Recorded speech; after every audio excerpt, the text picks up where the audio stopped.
পুরুষদের ইচ্ছা থাকে একটা হাতে ঘড়ি ভালো একটা ভালো চশমা পরা। আমরা নিউ মার্কেট থেকেও কিনি, এখান থেকেও কিনি, পার্থক্য তো চোখের সামনে। দিন শেষে তুমি যখন ফিরে যাওয়ার জন্য মরে যাওয়ার জন্য রেডি হচ্ছ, তখন আল্লাহর কাছে মুখটা দেখাবে কেমন করে, সেই যে প্রস্তুতি, সেই প্রস্তুতি মানুষকে সুন্দর করে। কারণ যার দিন শেষে হিসাব আছে যে আমার তো আল্লাহর কাছে গিয়ে জবাবদিহিতা করতে হবে, ওই মানুষটা বৃত্তের বাইরে গিয়ে খারাপ কিছু করতে পারে না।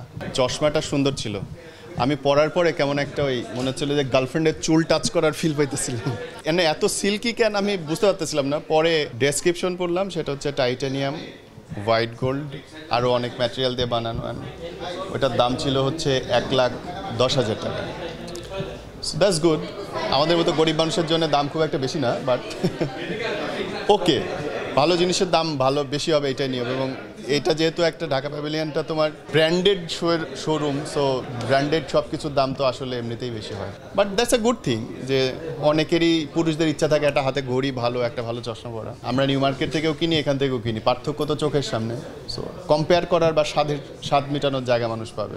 মানুষকে আসলে সুন্দর কোনো গহনা বা এক্সারসাইজ করে না, মেকআপেও মানুষকে সুন্দর করে না, ঘড়ি চশমা এগুলোতে মানুষকে সুন্দর করে না। মানুষকে সুন্দর করে তার ব্যবহার, মানুষকে সুন্দর করে তার শিক্ষা, তার রুচি, মানুষের সঙ্গে তার আচরণ, এবং সর্বশেষ তার কর্ম এবং জীবন ব্যবস্থা। দিন শেষে তুমি যখন ফিরে যাওয়ার জন্যে মরে যাওয়ার জন্য রেডি হচ্ছ, তখন আল্লাহর কাছে মুখটা দেখাবে কেমন করে, সেই যে প্রস্তুতি, সেই প্রস্তুতি মানুষকে সুন্দর করে। কারণ যার দিন শেষে হিসাব আছে যে আমার তো আল্লাহর কাছে গিয়ে জবাবদিহিতা করতে হবে, ওই মানুষটা বৃত্তের বাইরে গিয়ে খারাপ কিছু করতে পারে না। তার সারাক্ষণ মনের মধ্যে ভয় থাকে। সো মানুষকে আসলে কোনো গহনা, কোনো মেকআপ, কোনো চশমা, কোনো ঘড়ি সুন্দর করতে পারে না, বাট সুন্দর হয়। ঘড়ি সুন্দর হয়, চশমা সুন্দর হয়, মাইক সুন্দর হয়, ফোন সুন্দর হয়। মানুষ নিজ গুণে সুন্দর। বা হাততালি দাও, একটা ভালো কথা কইছি।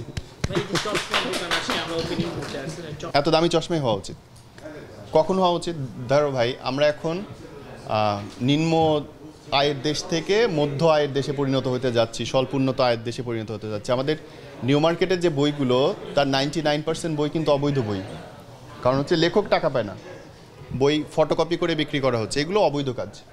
আমরা পুলিশ লেখা, রেইব্যান লেখা, ক্যারিয়ার লেখা, কার্ডিয়ার লেখা, রেইব্যান লেখা যে চশমাগুলো পড়ি, তার অধিকাংশ বাংলাদেশের যে মার্কেটগুলোতে আসে, আমি যতদূর জানি 2-3 জন বাদে 3 জন হয়তো আনে, তার মধ্যে ঢাকা অপটিক্যাল প্যাভিল একটা।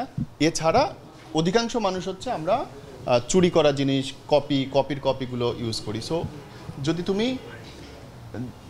তুমি ব্র্যান্ডেড জিনিস চাও, তাহলে তোমার অবশ্যই দাম বেশি হইতে হবে। আল্লাহ আপনাদের ভালো রাখুক, and thank you so much everyone, take care.